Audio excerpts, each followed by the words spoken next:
युवाओं की इस समय की सबसे बड़ी कमजोरी आपको क्या लगती है? कौन सी चीज़ें हैं जो युवाओं को पीछे धकेल रही? वो सीखना नहीं चाहते।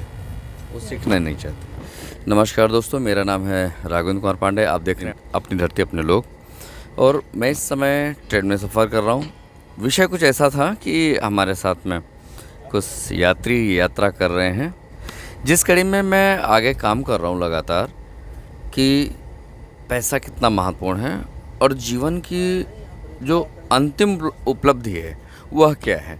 इस विषय पे बात करने जा रहे हैं। विक्रम सिंह जी हैं हमारे साथ, और वो भी इस समय देहरादून के सफ़र पे हैं, हरिद्वार जा रहे हैं। नमस्कार भाई साहब, आपका स्वागत है अपनी धरती अपने लोग चैनल में। थैंक मेरा नाम विक्रम सिंह है और मैं हरदोई से बिलोंग करता हूँ और मैं रिटायर्ड आर्मी से हूँ। आपने अपने जीवन को कैसा, किस तरह का रूप दिया? सर, सेना की एक नौकरी करने के बाद मैंने करीब 19 साल नौकरी की है और काफ़ी एक्सपीरियंस रहा सेना की नौकरी में। 19 साल मैंने नौकरी की है, तो लाइफ में कई एक्सपीरियंस आए बहुत। जब छुट्टी से घर वापस से और ड्यूटी पे जाना पड़ता था, बहुत तकलीफ़ होती थी। ये तो और है। वो तकलीफ़ याद करते थे तो बच्चों से दूर, एक वो भी जॉब थी, अच्छा था वो भी। एक प्राउड फील जॉब थी और वो भी एक देश के लिए मेरा जो संकल्प था और मेरा जो परिश्रम था जो देश के लिए, वो एक मन करता था। एक जगह पर था। पर घर की फैमिली की भी कुछ प्रॉब्लम थी, तो लगा कि पैसा ही हर चीज़ नहीं है। और मैंने 19 साल जॉब करने के बाद मैंने अपने रिटायरमेंट ले लिया। अच्छा, इसके बाद में आपने कौन सा काम शुरू किया? मैं एक बिजनेस प्रोजेक्ट पे काम कर रहा हूँ। एक फूज इंटरनेशनल बिजनेस प्रोजेक्ट है, मैं उसी पे काम कर रहा हूँ और 4 साल का बिजनेस प्रोजेक्ट है, उस पर लगा हूँ मैं। काफ़ी अच्छा प्लेटफॉर्म है और मैं सारा फोकस मेरा उसी पे रहता है। और अब मैं समझ गया हूँ कि पैसा कैसे कमाया जा सकता है। जी।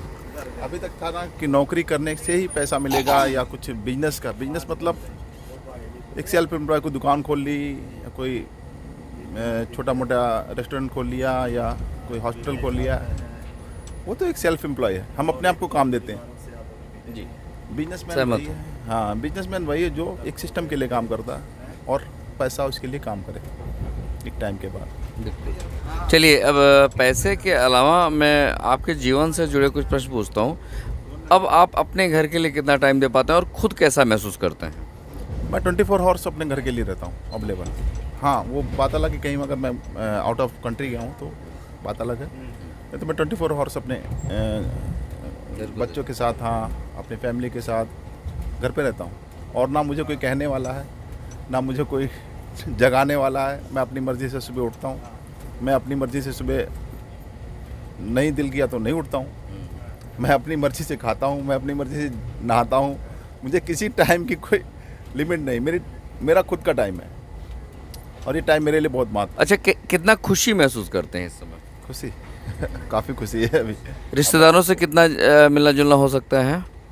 मैं जब तक जॉब करता था तब मुझे शायद रिश्तेदारों के नाम भी नहीं पता थे। भूल गए थे। भूल गया था, सही बताऊँ। पर जब से जॉब छोड़ी है मैं कई लोगों से मिलता हूँ, कई लोगों से मेरे नए रिलेशन बने हैं, कई लोगों से अच्छे ताल्लुकात बने हैं, लोग मुझे जानने लगे हैं यार, और मेरी कद्र भी करते हैं, क्योंकि जब आप किसी से मिलते हैं तभी आपका व्यवहार आगे बढ़ता है। पैसे को कितना महत्वपूर्ण मानते हैं? पैसा लाइफ का सबसे बड़ा अंग है और पैसा है तो सब कुछ है, ये तो मानना पड़ेगा। कुछ लोग कहते हैं नहीं पैसा नहीं है, और कम पैसा दिक्कत करता है।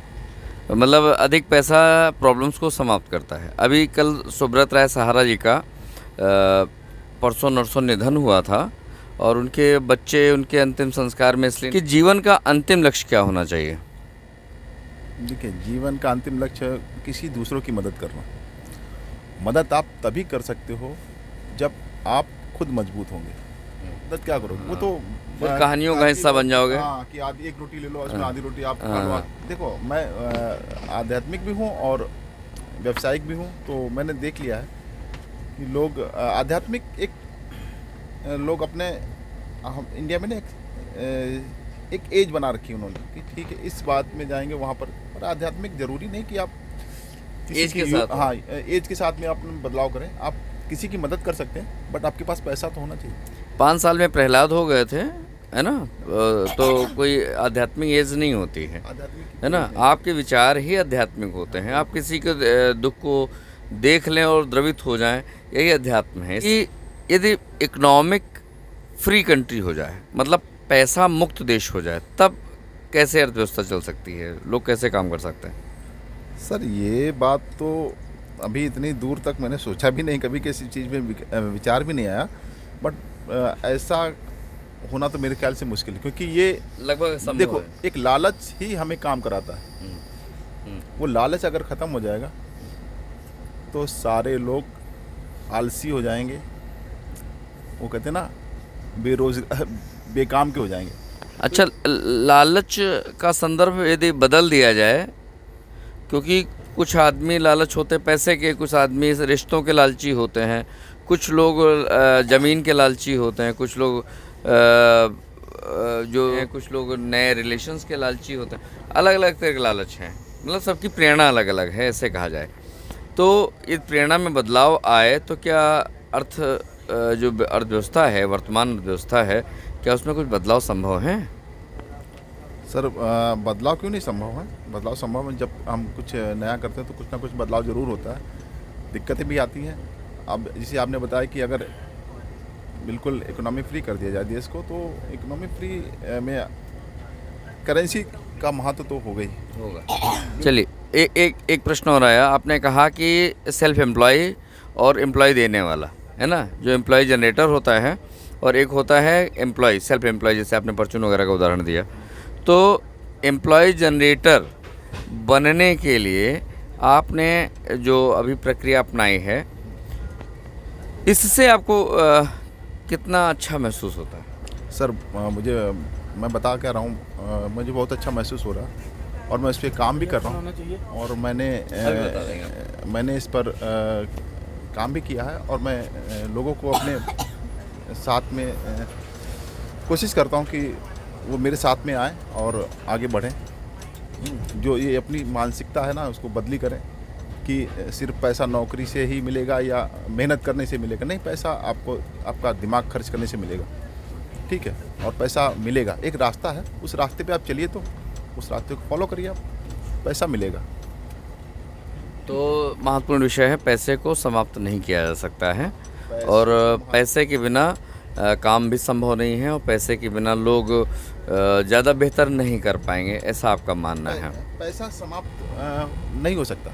और 150 करोड़ लोगों को रोज़गार दिया जा सकता है? नहीं दिया जा सकता। कोई भी सरकार, कोई भी गवर्नमेंट, कोई भी आ जाए, वो नहीं दे सकती। गवर्नमेंट कोई भी कितनी भी कोशिश कर ले, 150 करोड़ लोगों को तो मतलब ही नहीं है। बट 150 करोड़ लोग अपना खुद का कुछ कर सकते हैं, क्योंकि हर इंसान की अलग अलग ज़रूरत है। हो सकता है आप कोई हर कैटेगरी में डिवाइड हैं लोग, चाहे वो कचरा बीनने वाले से लेकर के कचरे को रिसाइकल करने वाले भी हों, वो हर क्लास में डिवाइड है। अच्छा, महिला सशक्तिकरण की बात चल रही है लगातार, तो बहुत सी महिलाएं घरों में काम करती हैं, तो पुरुष उनके काम को ये नहीं काउंट करते कि वो काम कर रही हैं, जबकि वो बहुत ज़्यादा काम कर रही हैं एक्चुअली। तो आप क्या ऐसे लोगों को रोज़गार दिया जा सकता है अलग से कहीं से? देखिए, अभी हमारे देश में पहले था, सन 1900 करीब 80 के पीछे की बात कर रहा हूँ अगर मैं, तो उस समय पुरुष ही ज़्यादातर नौकरी करते थे, महिलाएं बहुत कम हाउसवाइफ रहती थी और घर के सारे गृहस्थी के करती थी। बट अभी जो नई जनरेशन है, हर घर से एक महिला, लड़की हो चाहे घर की गृहिणी हो, महिला हो, जो मेन माँ हो, बहन हो, कोई भी हो, वो जॉब कर रही हैं। हर 10 घर में 9 घर ऐसे मिलेंगे आपको जो उसी घर की महिलाएं काम कर रही हैं, बाहर निकल के घर से काम कर रही हैं। तो बेरोज़गारी, एक तो पुरुष जो बोलते हैं कि बढ़ गई है, तो बेरोज़गारी उनको लगता है कि सबसे बड़ा कारण ये है कि जो पहले पुरुष ही करते थे, अब वो महिलाएं भी काम कर रही हैं। तो महिला सशक्तिकरण में तो सबसे बड़ा ये कदम है कि वो अब लोग औरतें हैं जो घर से निकल करके बाहर अपने, बहुत बड़ी बात, वो सीखना नहीं चाहते, वो सिर्फ सपने देखते हैं, वो भी बंद आंखों से कि मुझे ये मिल जाए, मुझे वो मिल जाए, मुझे ये मिल जाए। बट उसके सपनों के लिए वो कुछ करना नहीं चाहते। इन सपनों को परोस कौन रहा है? परोस एक तो मोबाइल मोबाइल। ये परोस रहा है मोबाइल उनको कि मोबाइल ये एक तरीके का वेपन है। ये मोबाइल एक तरीका वेपन है। इसको चला आप किस तरीके से रहे हैं, अपने ऊपर चला रहे हैं या दुश्मनों के ऊपर चला रहे हैं। तो एक वेपन है, इसको आप सही तरीके से इस्तेमाल कर रहे हैं तो ये आपके लिए वरदान है, आपके लिए नए रास्ते खोल सकता है। और लोगों ने अधिकतर मैदे से बनी चीज़ें जो अच्छी दिखती हैं वो खाने लगे, जो अच्छी स्वास्थ्यकर नहीं खा रहे। ऐसे लोगों को कोई संदेश देना चाहेंगे? क्योंकि आप सेना में, इसलिए बता रहा हूँ। देखिए, अगर आपका स्वास्थ्य फिट है तो फिर आप लाइफ में हर कुछ सब कुछ सही रहता। मैं भी वहाँ से आने के बाद मैंने भी काफ़ी आलस और मक्कारी की। मैं अपने जो वहाँ से निकलने के बाद मैं करीब 1 साल तक बिस्तर पे ही पड़ा रहा, समझ लो। मतलब कुछ नहीं ज़्यादा हरकतें की और इसका नतीजा ये रहा कि मेरा पेट निकल आया, मैं अपनी बॉडी से भी हिल गया। लेकिन फिर मैंने उस पर अपना वर्क करना शुरू किया। तो मुझे मालूम है कि वर्कआउट बहुत ज़रूरी है और ये जो तली भुनी चीज़ें हैं ये एक टाइम के तक तो अच्छी लगती हैं, बाद में ठीक है। इसका असर आपको दिखेगा और उस समय आपको बहुत दिक्कत होगी। युवाओं के लिए कोई संदेश देना चाहेंगे? युवाओं के लिए संदेश ये है कि मेरा मानना है कि आप आगे बढ़ो, आप चलना शुरू करो, अच्छे रास्ते पे चलना शुरू करो। बुक्स पढ़ो, एक बुक ऐसी ले लो जो आपको जीवन में कुछ आगे बढ़ने के, तो उसको कम से कम 2 पन्ने, 4 पन्ने, 6 पन्ने एक बुक पढ़ने की आदत डालो जो कि आपके सक्सेस को बढ़ा सकते। और आगे बढ़ने के लिए सबसे पहले उन्हें अपना एक ड्रीम होना चाहिए, उन्हें अपना ड्रीम मालूम होना चाहिए कि मुझे किस बेस पर काम करना है। हर एक छोटे छोटे गोल पर काम करना चाहिए हमें। जब तक हमारे कोई गोल नहीं होगा ना, जब तक हमारा कोई वाई नहीं होगा, हम लाइफ में आगे नहीं बढ़ सकते। चलिए, बहुत बहुत धन्यवाद आपका। धन्यवाद आपका, thank you. Thank you very much.